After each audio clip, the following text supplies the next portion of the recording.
The aisle had frozen around her as the captain towered over the woman in 1A, his voice dripping with contempt while passengers filmed in stunned silence. He thought she was powerless, just another black woman he could bully into the back row. What he didn't know, what no one in that cabin knew except her, was that every cruel word he spoke was sealing his own fate. Because in less than an hour, the man abusing his authority would discover he wasn't humiliating a random passenger. He was humiliating the person who controlled his entire career, and the fallout waiting for him would shatter his world. The sterile, chaotic symphony of JFK International's Terminal 4 was a sound Elena Vance knew well. It was the sound of her father's legacy, a legacy she had transformed from 2 struggling cargo planes in Omaha into Aura Airlines, the world's most talked about premium carrier. At 42, Elena Vance was a ghost in her own machine. Forbes might know her face, but the thousands of employees under her, they knew the brand. They knew the sleek silver and white livery and the promise of attainable luxury. They didn't know this woman in a soft grey cashmere hoodie, simple black slacks and worn leather loafers, her hair pulled back into a simple, elegant bun. She wore no makeup. Her only jewelry was a plain gold band her father had left her. She was flying incognito, as she often did not in her private Gulfstream, but on Aura Flight 101, JFK to London. She was checking the soft product, the new bedding, the updated menu, the crew's demeanor. She was booked in 1A, a lie-flat flagship business seat. Boarding was as usual, a mess of human anxiety. Elena settled in her small, worn leather duffel at her feet. She smiled at the flight attendant, a woman in her late 40s with a name tag that read Brenda, and a smile that didn't quite reach her eyes. "Can I get you a pre-departure beverage, mom champagne orange juice?" Brenda asked, her voice a practiced tiny monotone. "Just water, please." "Still is fine," Elena said. Brenda's smile faltered for a fraction of a second. The passenger in 1A wasn't a champagne passenger. She was a water passenger. In Brenda's 15 years, this was a code. It meant low maintenance or doesn't belong here. She mentally categorized Elena and moved on. Elena watched her. The observations were already starting. Crew seems tired. Smile isn't genuine. She's judging the passengers. The cabin hummed. The final passengers were straggling in. Then the energy at the aircraft door shifted. 2 men, both in their early 50s, swaggered down the jet bridge. One was in the crisp 4-stripe uniform of an Aura captain. The other wore a pilot-style polo shirt with a competitor's logo, United, and carried a pilot's flight bag. They were laughing loud and obnoxious. The man in uniform was Captain Gregory Greg Raw. He was a legacy pilot from an airline Aura had acquired. He was vocal, famously difficult, and had a union file thick with minor grievances. He was also the captain of this very flight. The man in the polo was Captain John Hatcher, a buddy pass traveler, Raw's old drinking buddy. Rock stopped at the galley, his eyes scanning the manifest on Brenda's tablet. He looked into the business class cabin, his gaze sweeping over the passengers, and then it stuck on Elena in 1A. He leaned into Brenda. Elena couldn't hear the words, but the body language was clear. He was pointing at the manifest, then at Elena. Brenda's face went pale. "Greg, I can't," Elena heard Brenda whisper. She's ticketed. It's full." Rock let out a sigh of pure theatrical exasperation. "Brenda, are you the senior flight attendant, or are you just here to pour mimosas? Handle it. I want Johnny in a good seat for the hop." He clapped Hatcher on the back. "Don't worry, pal. We'll get you sorted." Hatcher, smug, leaned against the bulkhead. The entire boarding process had stopped behind him. Brenda Ollie took a deep breath, pasted on her failing smile, and walked the 3 steps to 1A. Her hands were visibly trembling. "Mom," she started, her voice an octave too high. I'm so sorry. It appears there's been a computer glitch, a seating error." Elena looked up from her water. "An error." My boarding pass seemed to work fine. "Yes." "Well," Brenda stammered, "this seat, it's actually been blocked for a crew member, for a deadheading pilot. We're going to have to move you." Elena's internal customer experience audit just went from minor notes to 5-alarm fire. She kept her voice even. "Move me where the cabin seems full. We have a lovely seat for you in the back." 34B. Brenda said, her voice cracking. 34B. A middle seat in the last row of economy by the lavatories. Elena's blood didn't boil. It turned to ice. She knew this play. She had seen it happen to others. "No," Elena said simply. "Not I'm sorry. No, just no, Mum." Brenda's voice hardened. The fear was gone, replaced by the defensive posture of someone in the wrong. "You're holding up the flight. The captain needs this seat." The captain, Elena said, looking past Brenda, is in the cockpit. "That man," she gestured to Hatcher, "is not. This is my seat. I am a ticketed passenger. I am not moving." The cabin was now dead silent. The man in Tusi, a sharp-eyed man in a Xenia suit, was watching intently. Brenda, completely out of her depth, turned and fled to the galley. She looked at Rock. She said, "No." Captain Rock's face, a road map of sun damage and barroom veins, darkened. She said, "What?" "She's refusing to move." Brenda whimpered. Rock muttered a curse. He pushed past her, his heavy boots thumping on the carpeted floor. He planted himself in front of 1A, his large, imposing frame blocking the light. He was using his physical presence to intimidate. He didn't make eye contact with Elena. He addressed the top of her head. "Ma'am, this is Captain Raw. You were just given a lawful crew instruction by my flight attendant. You need to take seat 34B now." This was it, the moment of truth.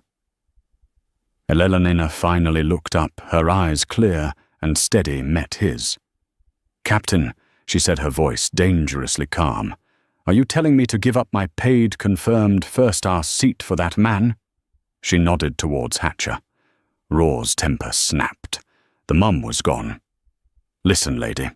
I don't know who you think you are, but on this plane, I am the final authority. This is my buddy pass rider, Captain Hatcher, and he's going to sit here. We need him rested for a flight tomorrow. It was a lie and a bad one. Buddy pass riders got what was available. They didn't bump revenue passengers." "And you, Rock," continued his voice, dropping to a low, venomous growl, his face mere inches from hers. He looked at her hoodie, her simple pants. "You clearly don't belong in this seat anyway. I'm sure you'll be more comfortable in the back, where your kind usually sits." The words hung in the air, thick, poisonous, and unmistakable. It wasn't just a slight. It was a racial-profiled, classist, and sexist sledgehammer. Brenda Orley winced and looked away. Hatcher in the galley chuckled. The man in 2C, Mr. Peterson, audibly gasped. Did he just say that Eleanor Vance stood up? She was a foot shorter than Rock, but in that moment, she towered over him. The entire cabin was filming. "Captain Rock," she said, a voice ringing with an authority that stunned him into silence. "You've just made a very, very big mistake." Raw, high on his own power, mistook her confidence for a threat. "Oh, I made a mistake. No, you made a mistake. You are now a non-compliant passenger. Brenda, call airport security. I'm having this woman removed from my aircraft." He smirked.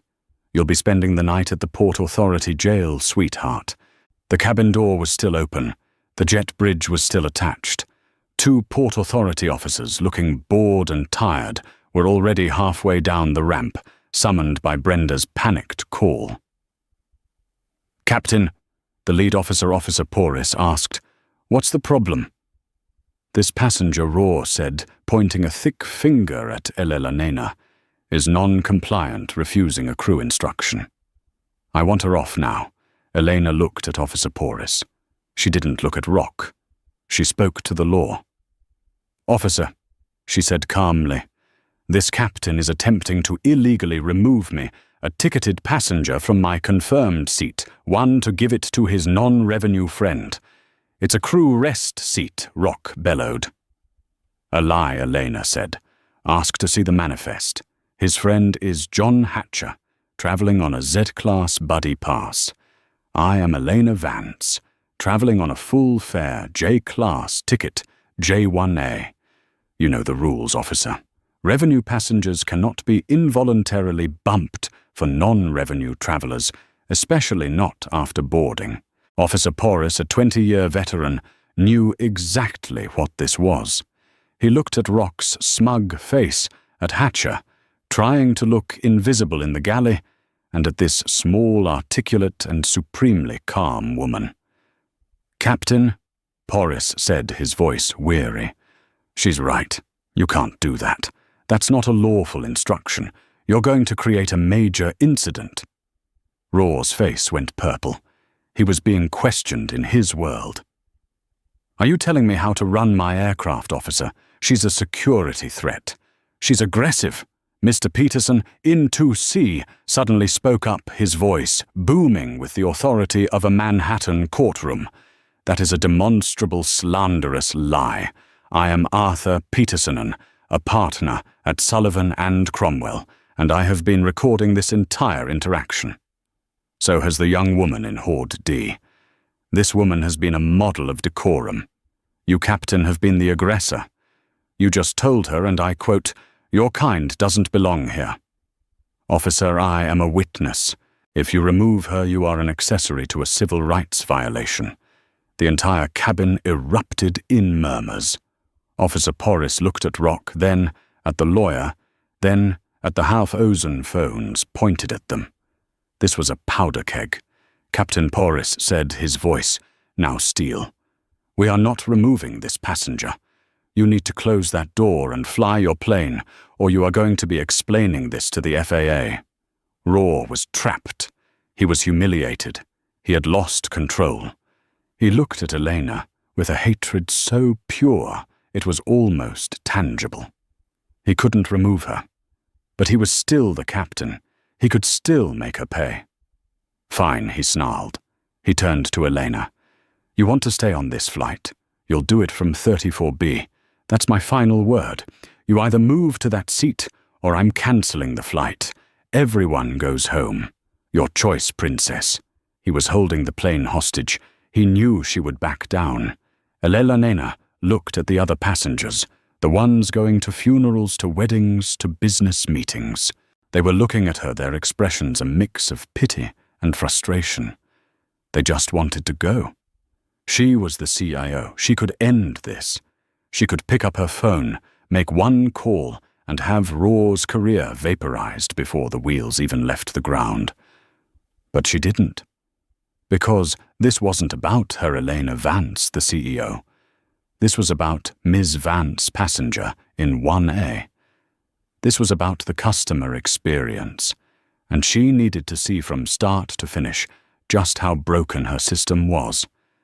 She needed to know what it felt like to be completely and utterly powerless, humiliated by her own employee on her own product. She nodded once. "All right," she said. The cabin sighed in collective relief. Raw's smirk returned. Triumphant, he had won. He motioned to 1A. "Johnny, the seat's all yours, buddy." Hatcher, looking slightly green, skewered past Eleanor and plopped into the warm seat. He didn't make eye contact. "Get your bag," Rock barked at Eleanor. Eleanor Vance picked up her simple leather duffel, and Mum Brenda Ali said, her voice dripping with a newfound spiteful confidence, "You'll have to put that bag in the overhead. There's no room for carry-ons in 34B. Elena didn't say a word. She walked out of the premium cabin.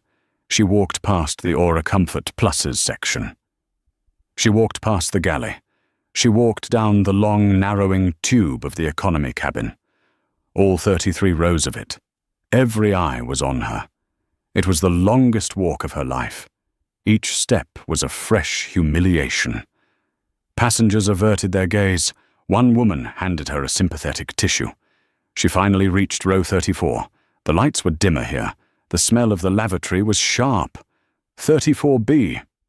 A narrow, non-relining middle seat jammed between a 300-Dleblesbein man who was already asleep and snoring, and a young, terrified mother, Jessica, who was clutching a 6-month-old baby.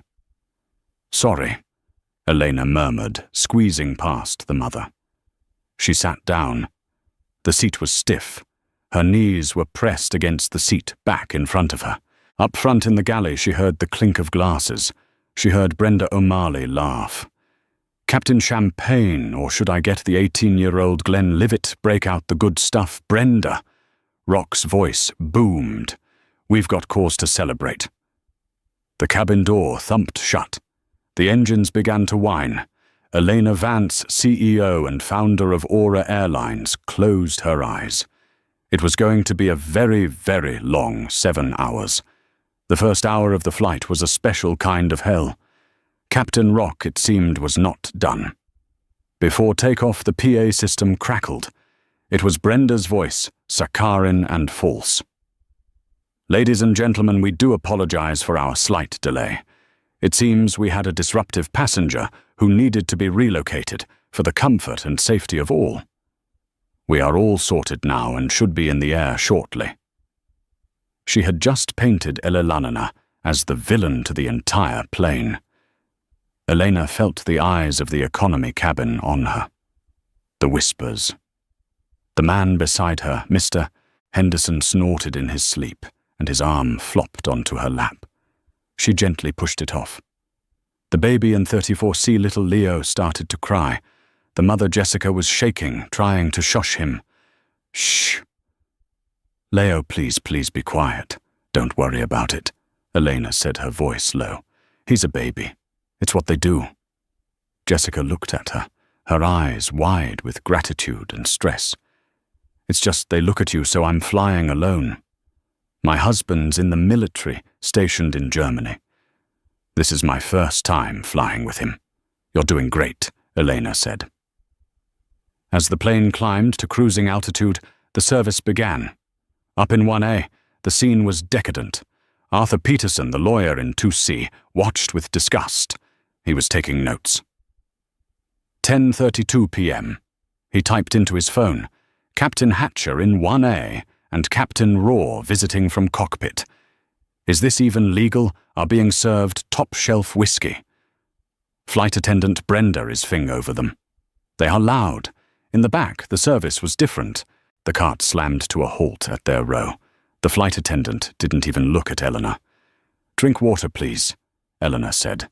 "We're out of bottles. Just tap." The attendant shoved a plastic cup of lukewarm water at her and moved on. The baby Leo began to wail, a full-on, ear-splitting scream. "Mom!" The flight attendant snapped at Jessica. "You need to control your child. You're disturbing the other passengers." "I'm trying," Jessica said, tears welling. "I think he's hungry. Can I get some warm water to heat his bottle?" "The service is over. I can't. You'll have to wait." The attendant pushed the cart away. Jessica began to cry silently. Elena had seen enough. This was her airline. This was her name. She unbuckled. She stood up in the narrow aisle. "Excuse me," she called out. The flight attendant ignored her. Elena walked to the back galley. The 2 flight attendants for the economy cabin were there scrolling on their phones. "Excuse me," Elena said louder. They looked up annoyed. "Passenger, you need to be in your seat." "I will," Elena said. "But first, that mother in 34C needs warm water for her baby's bottle, and you will get it for her. We don't. We can't." Elena pointed to the hot water dispenser for tea. "You can. You will. Now." There was something in her voice, the same steel that had silenced Rock. The flight attendants' cowed scrambled. They poured hot water into a cup. Elena took it. "Thank you." She walked back to 34C. She held the cup while Jessica warmed the bottle. The baby ate. The baby went to sleep. Jessica looked at Elena as if she were an angel. "Thank you. I don't know what to say." "My name is Elena," she said, sitting back down in the cramped middle seat. "I'm Jessica." For the next 4 hours they talked. Elena held Leo while Jessica used the restroom. She got her an extra blanket. She asked her about her life, her husband. She didn't just pretend to care. She did care. This was the aura experience she wanted. Not the fing service of the front, but real human connection and dignity. Mr. Henderson on her other side woke up. He was a construction foreman from Queens. He'd seen the whole thing. "That pilot's a piece of work," he grumbled. "And that flight attendant. What you did for that kid, that was real class lady." An alliance had formed in row 34. The three of them, the CEO, the military wife, and the construction worker against the arrogance of the front. Meanwhile, Arthur Peterson in 2C was also busy. He had a witness. He leaned over to the young woman in 4D, the one who had also been filming. "I'm Arthur Peterson. I'm a lawyer. Can you airdrop me that video? I'm building a case." "Absolutely," she said. "I'm Sarah Jenkins. I'm a producer for the New York Times. A lawyer and a reporter.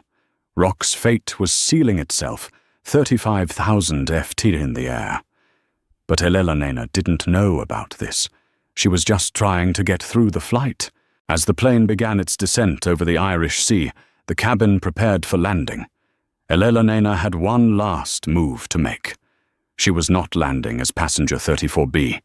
She caught the eye of the one decent flight attendant, a young man named Mark, who had looked ashamed all night. "Mark," she whispered, flagging him down. "Can I ask a favor?" "Of course, Mom," he said. "I need a pattern and a piece of your crew paper, the official letterhead." "Mum, I could get in trouble." "You're already in trouble," Elena said, not unkindly. "The whole flight is. But you, Mark, have been kind. Trust me, this is the right side of history to be on." He looked at her, then at the sleeping baby, then at the front of the plane. He nodded. He tore a sheet from his notepad and handed her a pen. As the plane's landing gear engaged with a heavy thunk, Elena Vance began to write. It wasn't a complaint. It was a series of directives. She wrote to Robert Knight, her head of European operations, who would be on the ground in London.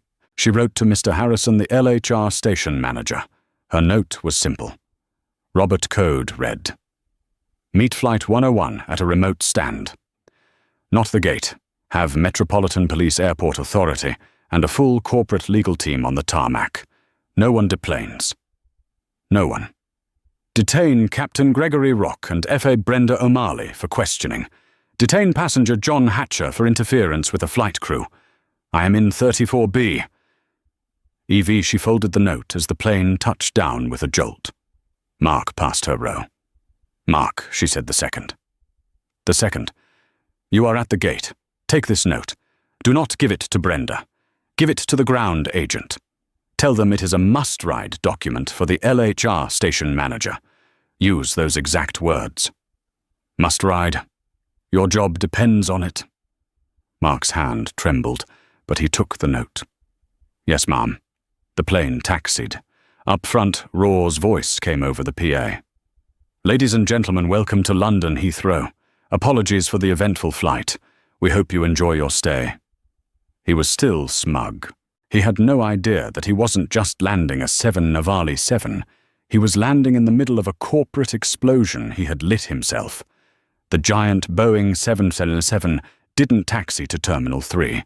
Instead, it made a long, meandering turn, rolling past the bustling terminals, and came to a stop at a remote, desolate stand, a patch of concrete reserved for problematic aircraft or security alerts. The engines spooled down, plunging the cabin into an eerie silence, broken only by the unbuckle bing. Passengers immediately stood up, grabbing bags. Ladies and gentlemen, please remain seated. Brenda Orley's voice, announced, now laced with confusion. We seem to be at a remote stand. Please remain seated." Then a new voice. First Officer David Chen. "Ladies and gentlemen, this is your first officer. We are at a secure stand by order of Airport Authority. Please, for your own safety, remain in your seats with your seatbelts fastened. Do not stand up. Do not open the overhead bins. This is a security matter. Cabin crew, remain at your stations." The passengers froze. Fear rippled through the cabin. A security matter. In the cockpit, Captain Rock was furious. "What the hell is this, David? I didn't call for a remote to stand. Who did you talk to?" "I didn't talk to anyone." Captain Foshen said, his face a mask of professionalism. He had been the one to relay the message from the ground, but he wasn't about to tell Rock that. The order came from LHR operations. They said code red. "That's all I know." Raw's tiny whiskey-soaked brain began to process. Remote stand. Code red. This meant a bomb threat, a hijack, a real problem. He unbuckled. "I'm the captain. I'll handle this." He stormed out of the cockpit and stopped dead. The main door, L2, was being opened from the outside. A set of mobile stairs illuminated by flashing blue lights was locking into place. The first person up the stairs was not a passenger. It was a man in a crisp, dark Aura Airlines suit. Robert Knight, Elena's COO. Behind him was Mr. Harrison, the LHR station manager, looking terrified. Behind them were two uniformed London Metropolitan Police officers, and behind them was another officer with a body camera filming everything. "What is the meaning of this?" Rock blustered. "Who are you?" "I am the captain of this aircraft." Robert Knight looked at Rock with eyes like chips of ice. "We know who you are, Captain Rock." Robert scanned the business-class cabin. His eyes darted to 1A, where John Hatcher was trying to shrink into the seat. He saw Arthur Peterson in 2C, who gave a sharp nod. He saw Sarah Jenkins in 4D, her phone back up and recording. "Where is she?" Robert said to the air. "I'm here, Robert." The voice came from the back. The passengers, in defiance of the order, were all twisted in their seats watching. Elena Vance emerged from the economy aisle. She was holding Jessica's baby Leo, allowing the mother to gather her things.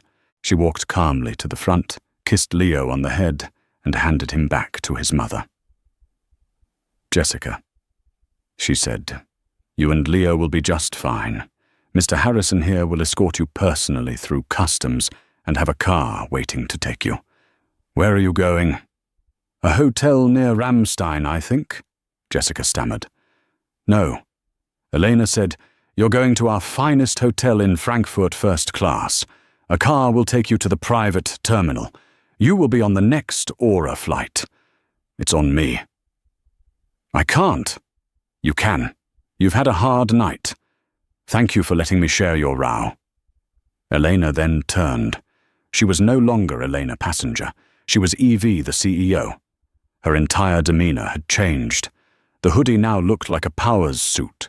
She walked the final 10 away. She stood directly in front of Gregory Rock.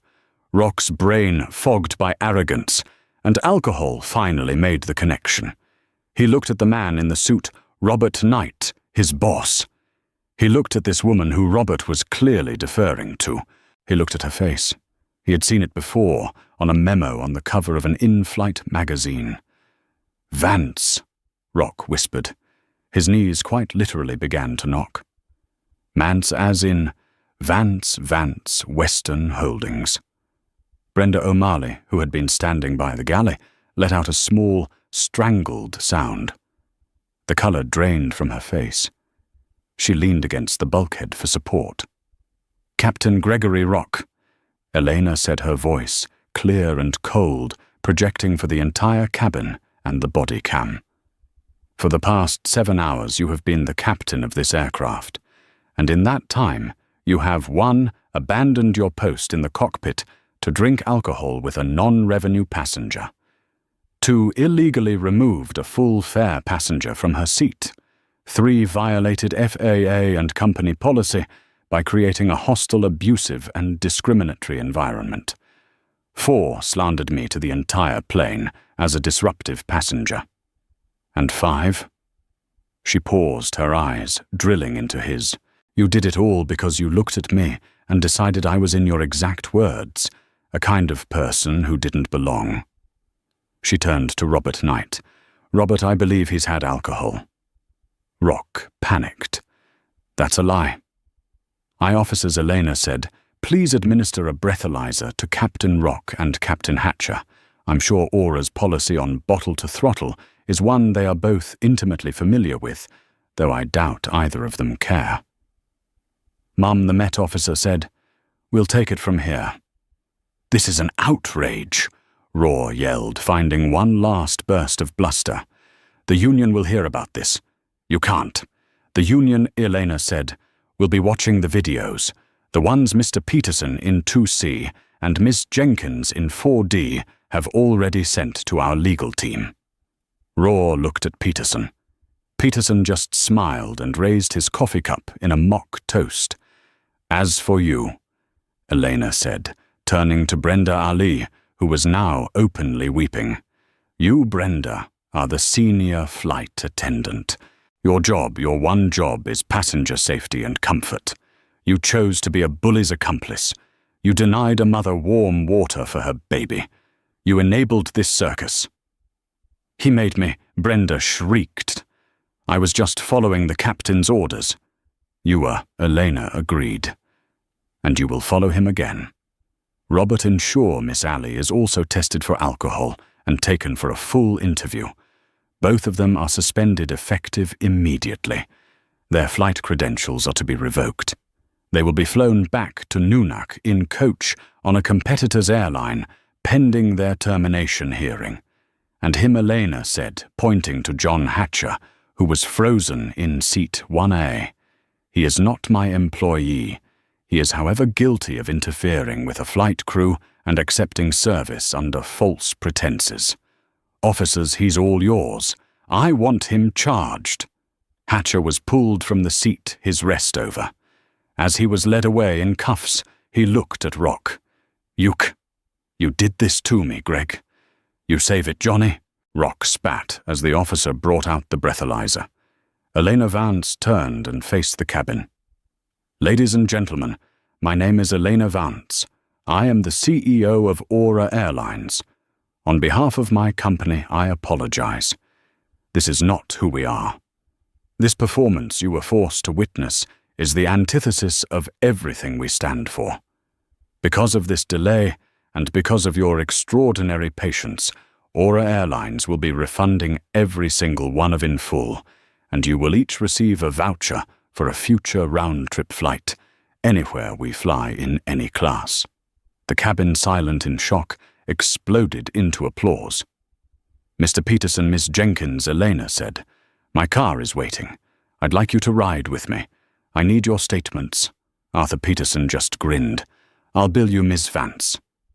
But the story is free. The fallout was not just a storm. It was a Category 5 hurricane. What happened on the ground was a clinical corporate execution. What happened in the following 72 hours was a public spectacle. The moment Elena Arthur Peterson and Sarah Jenkins stepped into the waiting black Mercedes on the tarmac, the war room was activated. Sarah Jenkins, the NT producer, was in a bizarre state of journalistic bliss and human shock. You have to understand, Sarah said, her hands shaking as she held her phone. I can't just sit on this. This is the biggest story of the year. Elena looked at her from the jump seat. I'm not asking you to sit on it, Sarah. I'm asking you to get it right. You have the victim, the lawyer, and the CEO all in one car. You have the only exclusive. Arthur Peterson chimed in. What Miss Vance is offering is a controlled detonation. You run your video. You run my video. You run the police body cam, which we will get. You run the story, but you run it as CEO cleans house after horrific racist incident. You make her the hero. She is the hero, Sarah said, looking at Elena. You sat in that middle seat for 6 hours. You took care of a baby. I've never seen anything like it. I wasn't a hero, Sarah. I was a passenger, and I was humiliated. Elena said, her voice quiet. I'm just the only one who happened to be in a position to do something about it. Now, we're going to do something for everyone. By the time the sun rose in New York, the plan was in motion. The fate of Captain Gregory Rock. Rock blew a 009. He was over the legal limit for driving, let alone flying during the flight. He was arrested by the Met Police and held for endangering an aircraft. His union defense evaporated. The moment the Airline Pilots Association ALPA saw the videos and the 009 blood alcohol content, they didn't just drop him, they publicly disavowed him. Their statement read, "The actions of Mr. Rock are a shocking disgrace. He does not represent the values or professionalism of our 60,000 members." Aura Airlines fired him for cause before his flight back even took off. The FAA, in an emergency action, permanently revoked his pilot's license. There would be no hearings. His corporate arrogance was so complete that he had logged his cockpit visits with Hatcher. He had also stupidly used the onboard sat phone to call another pilot friend and brag about what he'd done. The recordings were pristine. The fate of Captain John Hatcher. Hatcher, the buddy pass rider, faced immediate consequences. He was charged by UK authorities, posted a massive bail, and had his passport confiscated. His own airline, United, fired him within hours. His crime wasn't just accepting a seat. It was his complicity in the scheme, the drinking, and the interference with a flight crew, a federal-level offense. He was a pilot with a MER 9 BAC in a passenger seat being served by the captain. The investigation would find they'd been planning this for weeks to get Hatcher to London for a party. The fate of Brenda Orley. Brenda's breathalyzer was clean, but her career was over. The testimony of Mark, the other flight attendant, was damning. The way she had taunted Elena over the PA, the way she had denied a baby hot water. She was fired for gross misconduct and failure to uphold safety and service standards. She tried to sue, claiming she was in a hostile work environment and intimidated by Rock. Arthur Peterson, on behalf of Aura, personally handled the deposition. Ms. Zali, he'd asked, "Were you intimidated when you called the CEO sweetheart? Were you intimidated when you slandered her as disruptive to 300 people? Were you intimidated when you chose to serve an off-duty intoxicated pilot premium whiskey instead of getting a mother hot water?" Brenda's lawsuit was dropped, the public relations masterstroke, while the rumor mill was just starting to churn online. Flight 101 diverted. Police swarm plane. Elena's team did the unthinkable. They preempted the story. Sarah Jenkins's piece for the New York Times, complete with video, dropped at 9:00 a.m. London time. The headline was devastatingly effective. Aura CEO flies economy, exposes racist drunken crew, fires them on the tarmac. It wasn't a scandal about Aura Airlines. It was a story of a problem at Aura Airlines, and a CEO who personally, dramatically, and decisively solved it. Aura's stock wobbled for exactly 3 hours. Then Eleanor released her own statement. It wasn't a prepackaged corporate apology. It was a video just her in the same grey hoodie in a London hotel room. "I am the CEO of Aura Airlines. But last night I was just a passenger. I was a black woman, told I didn't belong. I was forced out of my seat. I was humiliated. And I was for 6 hours powerless. What happened to me was not an isolated incident. It was a symptom of a disease, arrogance, prejudice, and an abuse of power. The employees responsible are gone. But that's not the solution. That's just the start. Today I am announcing a new top-to-bottom dignity and travel initiative. We are partnering with Mr. Arthur Peterson's firm to review every single policy. We are implementing new mandatory and continuous de-escalation and implicit bias training run by independent auditors. And to anyone who has ever been made to feel less than on one of our flights, or any flight I see you, I was you, and I promise you this. At Aura Airlines, everyone belongs. This is my airline, and you are all my passengers. I will not let you down. The video went viral. It wasn't a PR move. It was a leadership manifesto. Bookings from women and minority travelers surged 40% in the next quarter. A year later, the world had moved on. But for those on Flight 101, the hard karma was just setting in. Brenda Orley. Brenda was unemployable in the airline industry. Her name was toxic. The videos of her denying the baby water had been seen by millions. She lost her apartment in Queens. She moved back in with her sister in Ohio. The real karma hit 6 months later. She was working a 12-hour shift as a TSA agent at the Akron-Canton Regional Airport. It was a job she used to mock. Glorified security guards, she'd call them. Now she was one. A family was passing through her line. It was Jessica, her husband in uniform, and a now toddler-sized Leo. Jessica froze. She recognized Brenda instantly. "You," Jessica said. "I remember you." Brenda's face went white. "Next, please." "No," Jessica said, her voice shaking but strong. You were so cruel. You wouldn't help my baby." Brenda's supervisor, hearing the commotion, came over. "Is there a problem, Agent?" No, Jessica said, composing herself. "No problem at all."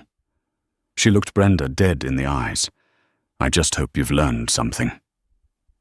As Jessica walked away, Brenda's supervisor looked at her. "What was that about?" "Nothing." Brenda muttered, her face burning with a shame so deep it stung. She went back to scanning bags, her world reduced to 2 Oz bottles and laptop trays. Captain John Hatcher. Hatcher's life was a legal and financial black hole. He was convicted in the UK and fined $50,000 to $1,000. He was extradited to the US to face federal charges. He pleaded guilty to interfering with a flight crew to avoid a longer sentence. He lost his pilot's license. He lost his pension. His wife divorced him, taking the house. The karma, his new job. He wasn't a captain. He wasn't even a pilot. He was a safety instructor for a small unknown bus company in suburban New Jersey. He taught defensive driving to new hires. His last known address was a room at a residential hotel off the turnpike. Captain Gregory Greg Rock. Rock's downfall was the most profound. He faced the most serious charges. He had endangered 300+ lives. He served 6 months in a UK prison before being deported. The FAA fine was over $100,000. He was in every sense of the word ruined. He was blacklisted. No airline, not even a tiny cargo outfit in Alaska, would touch him. His arrogance, his authority was useless. He was a pariah. 2 years after the flight, a journalist doing a "Where are they now?" piece found him. He wasn't flying. He wasn't even near an airport. He was a long-haul trucker. He drove a 20-year-old rig hauling produce from Yuma to Boise. He was overweight, his eyes were bloodshot, and his hands trembled. The reporter found him at a truck stop. "Mr. Rock, I'd like to ask you." Rock, holding a lukewarm coffee, looked up. He saw the camera. Get out of here." He snarled, the old venom still there, but the power gone. "Do you have anything to say to Miss Vance?" To the passengers. She ruined me." Rock wept, his voice a pathetic whine. It was just a seat. I was the captain." "You were the reporter," said. Rock just stared into his coffee, a broken man in a trucker's cap, forever grounded. Elena Vance. Elena's life also changed. She still flew incognito, but now her crew knew to look for her, not out of fear, but out of pride. First Officer David Chen. He was now Captain David Chen. He was the head of the new Dignity and Travel program. Mark, the flight attendant who gave Elena the pen. He was now the head of in-flight services for the entire LHR hub. Jessica and her family. They had a lifetime pass on Aura Airlines. Elena was Auntie Elena to Leo. Arthur Peterson's firm, Sullivan and Cromwell, was now Aura's primary outside counsel. And Elena, she was at a gala, accepting a Business Leader of the Year award. They asked me, she said to the crowd, why I didn't just fire him from the start, why I sat in that middle seat for 6 hours. I did it because to fix a problem, you have to know the problem.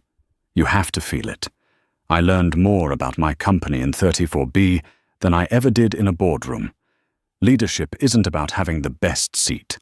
It's about making sure every single person on the plane from 1A to 34B is treated with dignity.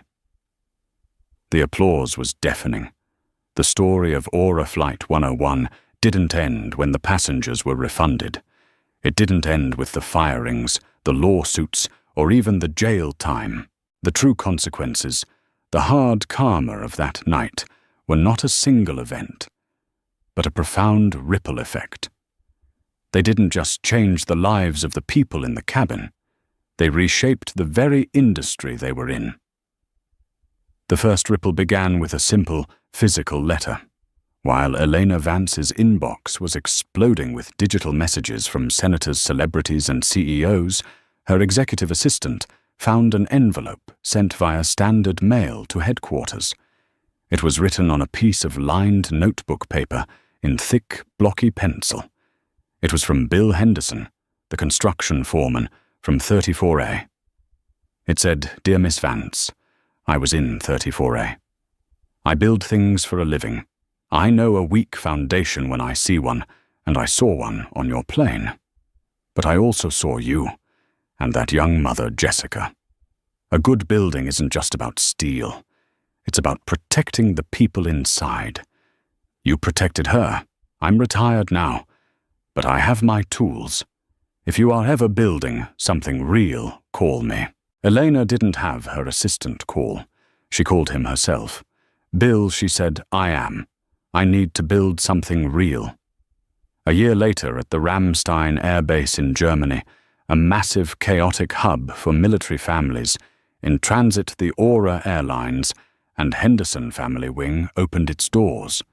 It was a 10,000 QFT sanctuary, built with Aura's money and designed by Bill Henderson, who flew to Germany and personally oversaw the foundation pour. It was not a lounge, it was a home. It had soundproofed sleeping pods for jet-lagged children, a 24-hour hot food kitchen, free laundry, and quiet rooms for soldiers to connect with their families. It was nicknamed by the families who used it the 34B wing. The second ripple came from the front of the plane. Arthur Peterson, the lawyer from 2C, had been reinvigorated. He had all the money he'd ever need. What Flight 101 gave him was a crusade. He partnered with Captain David Chen, the first officer who had been sidelined by Rock's tyranny. Together they tackled the most toxic element of airline culture, the God complex of the captain's seat. They developed what became known internally as the Chen-Peterson Protocol. It was a new, confidential, and no-fault channel that allowed any crew member from a first officer to a brand new flight attendant to anonymously flag a captain's fitness for duty. This didn't just mean alcohol. It meant fatigue, emotional distress, or most critically abusive behavior. 6 months after it was implemented, a senior Aura captain in Miami was grounded moments before takeoff. He hadn't been drinking. He had been screaming at a gate agent over a minor delay. A junior flight attendant, empowered by the new protocol, sent a simple one-word text: "Unfit." The system worked. The captain was sent to mandatory anger management and de-escalation training.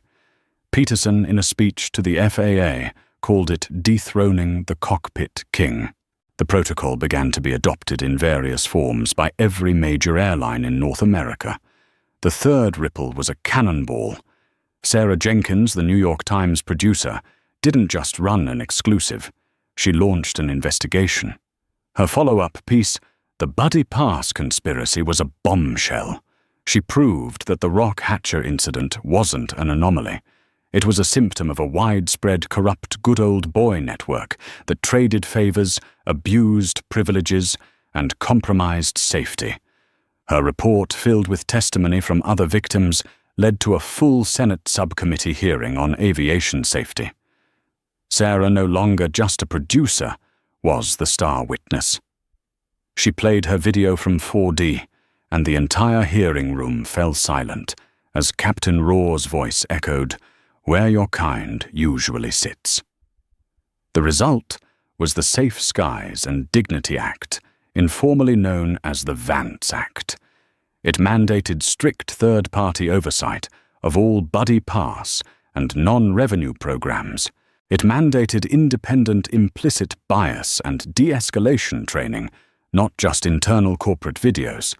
Sarah Jenkins's work on Flight 101 and the subsequent investigation it sparked won her a Pulitzer Prize.